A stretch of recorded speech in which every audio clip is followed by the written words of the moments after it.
Arangkada na ang pagtulong po ng Alagang Kapatid Foundation sa mga sinalanta ng Bagyong Christine. Narito ang report.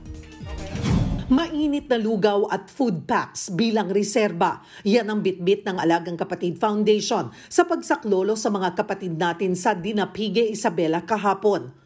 Pagdating ng team, baha pa rin sa ilang lugar doon. Pero sulit ang biyahe dahil nahatiran ng tulong ang mga bakwit sa Dinapigue Elementary School at Dinapigue National High School.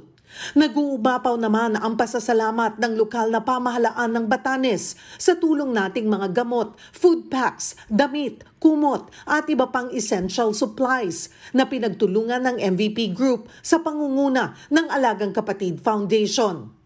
May kasama ding 2 solar power stations bilang reserbang pagkukunan ng kuryente.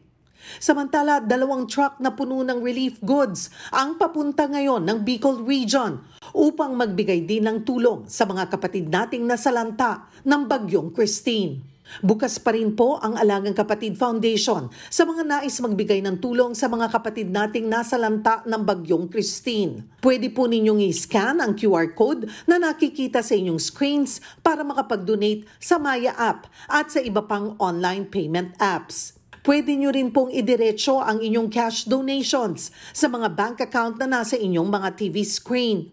Maaari ring i-drop off ang in-kind donations sa mga opisina ng TV5 sa Reliance Corner, Sheridan sa Mandaluyong City o sa Novaliches sa Quezon City.